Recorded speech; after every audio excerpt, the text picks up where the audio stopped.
আজকে আমরা পরব্রহ্ম শ্রী ঠাকুর মুকুটচন্দ্রের 138তম আবির্ভাব বর্ষে দেব দীপনী উৎসবে এসেছি।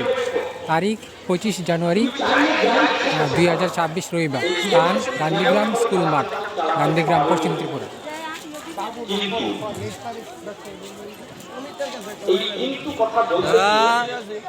একটা ওয়েলেস লাগে আমার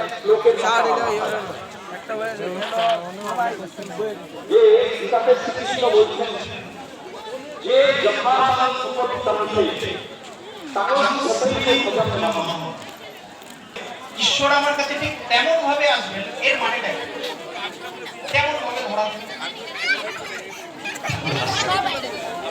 সে বলছে তার মানেটাই, তুমি যদি আমাকে ভালোবাসো আমি তোমাকে ভালোবাসি।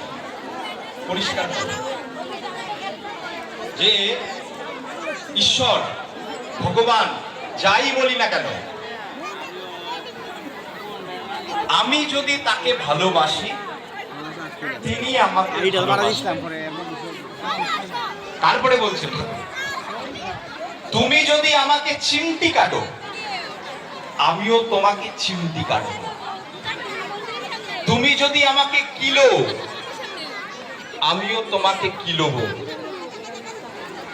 তুমি যেমন আমিও ঠিক তেমন। কিন্তু আমরা তো পড়ে এসেছি একরকম, কিন্তু ঠাকুর অন্যরকম ব্যাখ্যা করছেন। আমরা পড়ে এসেছি পরম পিতা আমাদের সবাইকে রক্ষা করেন।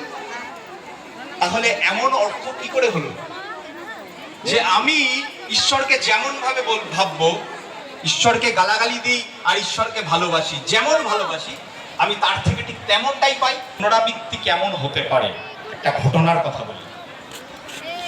পরমদাস ঠাকুরের কাছে এক বৃদ্ধা মা নয়, এক বিধবা মা তার ছেলেকে নিয়ে আশ্রয় থাকতেন। ঠাকুর ওই ছেলেটির সমস্ত কিছু ভরণ পোষণ, লেখাপড়ার সব দায়িত্ব ঠাকুর নিলেন। ভাবতে থাকেন যে ঠাকুর হয়তো তাকে ছাড়া আশ্রমের সবাইকে ভালোবাসেন, তাকেই শুধু ভালোবাসেন না বা তাকে কম ভালোবাসেন। আশ্রমের অন্য মায়ের সাথে কথা বলতে চাইছেন না, যার সাথে কথা বলেন তার সাথে ঝগড়া, তার প্রতি রাগ, তার প্রতি বিদ্বেষ। হতে হতে সেই ক্ষোভ, সেই রাগ সব গিয়ে পড়ল ঠাকুরের কাছে। ঠাকুর আপনি আমাকে কখনো এমন জিজ্ঞাসা করে না। মানুষের এই আচরণটা আমার বড় অবাক লাগে। নিজের ভুলের জন্য তখন কাকে দায়ী করবো? একে না ওকে, না ওকে, কাউকে পাচ্ছে না। কাকে দায়ী করে? ভগবান। তিনি ভগবান। তাহলে আমার ভিতরের ওই প্রবৃত্তি, আমার কমপ্লেক্স আমাকে চিনিয়ে দিচ্ছে তুমি কাউকে দোষ চাপাতে পারছো না। ওই ভগবানের দায়ভার ঠাকুরের ঘাড়ে চাপিয়ে দিয়েছে। ঠাকুর আপনার কথা শুনে আমার আজকে এই অবস্থা। ঠাকুর বলছেন অনেক করে বোঝানোর চেষ্টা করছেন। সেই মাটি কিছুতেই শুনবেন না। সেই দিনই আশ্রম ছেড়ে চলে গেলেন কলকাতায়। পরমদাস ঠাকুর বলছেন আমি একটা মানুষের জন্য একটা সাম্রাজ্য ত্যাগ করব। এত বড় কথা বলছেন। সেখানে তার সাম্রাজ্য থেকে একটা মানুষ এমনি ভাবে চলে যাচ্ছে, তাকে কষ্টে দিয়ে তিনি সারাদিন ধরে কারোর সাথে কথা বলবেন। ওই দেখ ঠাকুরের যে ভাইফোঁটা দিছে, ঠাকুরের যে ভাইফোঁটা দিছে। পরের দিন সকালবেলা ঠাকুরের একটা অন্য একটা দিক করু দেবীরা কাছে গেছেন। দেবীরা কাছে যেতেই পানি দেবেন। দেবীরা সঙ্গে সঙ্গে কাগজ কলম নিয়ে ঠাকুরের কাছে গেলেন। ঠাকুর বলছেন, দেবীরা লিখছেন, মানুষ যখন ইষ্টে বলে তোমার মতে থাকবো না আর তোমার মতে চলবো না, জীবন নিরপেক্ষ, আমি কিভাবে চলবো, নিজেকে কিভাবে চালাবো সেটা আমি নিজেকে নিয়ন্ত্রণ করতে পারি। ঈশ্বর আমাকে সেই ক্ষমতাটুকু দিয়েছেন।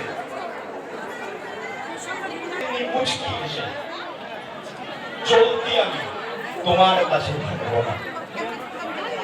তুমি ঈশ্বরের থেকে রেহাই পেতে পারো, কারণ ঈশ্বর সবাইকে রক্ষা করে। বাপের জল একজন খুনির কাছে যেমন মিষ্টি, প্রাণ নাই। তাই এই যে বিধিকে নিয়ে চলাই হচ্ছে ঠাকুরকে নিয়ে চলা। তাই বরণদাস ঠাকুর বললেন যে বিধি কিন্তু নয় গো জ্ঞানী, নয় গো চেতন। আমার বেঁচে থাকার জন্য আমাকে খেতে হবে, কিন্তু কতটুকু খেতে আমি ভালো থাকবো, আমার শরীরটা ঠিক থাকবে, সেইটা বিধি বলে দেয় না। সেইটা বলে দেয় ওই বিধির মুক্ত প্রতীক যিনি, তিনি বলে দেয়। তাই ঠাকুর বলছেন বিধি কিন্তু নয় গো জ্ঞানী, নয় গো চেতন। ইষ্টানু জ্ঞানের জানিস, ইষ্টানু বিধির জ্ঞানে জানিস মুক্ত যিনি, তারই বিধির নিয়ন্ত্রণ। ঠাকুর এমন একটি বাণী দিলেন যে এই বিধিগুলো যে ইষ্টের মধ্যে দিয়ে নিয়ন্ত্রিত হচ্ছে, সেই ইষ্টকে নিয়ে চলার মধ্যে দিয়ে আমার নিয়ন্ত্রণ হয়। পরমদাস ঠাকুর এমন ভাবে চেয়েছেন আমাদেরকে নিয়ে চলতে, আমাদের দেখতে চেয়েছেন।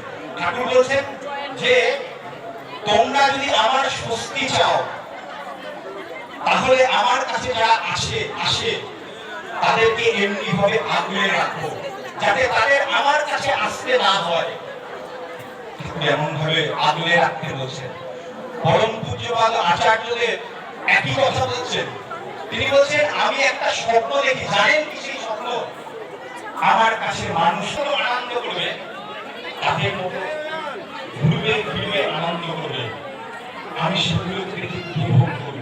আমি এমন স্বপ্ন দেখি, আমি এমন দিনের স্বপ্ন দেখি। তোমরা যারা সত্যি সত্যি আমার স্বপ্নকে বাস্তবে রূপদান করতে চাও, তাহলে এমন মানুষগুলোকে আঁকড়ে রাখো, যাতে আমার কাছে এসে কোনো প্রশ্ন করতে না হয় তাদেরকে। তোমরা সেই ছাপিয়ে পড়ো। একজন ব্যবসায়ী আচার্যদেবের কাছে গিয়ে বলছেন আমি ব্যবসায় সর্বশান্ত হয়েছিলাম, আমার গুরু ভাইরা আমাকে দাঁড় করিয়ে দিয়েছে। আচার্যদেব বলছেন আমি এমন গল্প শুনতে চাই, এমন গল্প। তাই আজকে পূজ্যপাদ অমিন দাদা দিন রাত এক করে মানুষের জন্য বসে থাকছেন ঘন্টার পর ঘন্টা, যাতে আচার্যদেবের কষ্টটা কম হয়, উদ্ভাসিত হয়ে আসে, তার জ্যোতির ছটায় নিজেকে সবার মধ্যে মিলিয়ে দিতে পারছে। এই তো জীবন, জীবন নিরপেক্ষ। আমি যেমন ইচ্ছা চলতে পারি, কিন্তু বিধি মাফিক যদি জীবনটাকে চালাই, তাহলে আমার জীবনটা সুন্দর হবে। আমি পরম পিতার সেই সন্তান রূপী হয়ে তাকে উপভোগ করতে পারবো, এই জগৎ। সবাই ভালো থাকুন, সবার শান্তি সুস্থি মঙ্গল কামনা করি।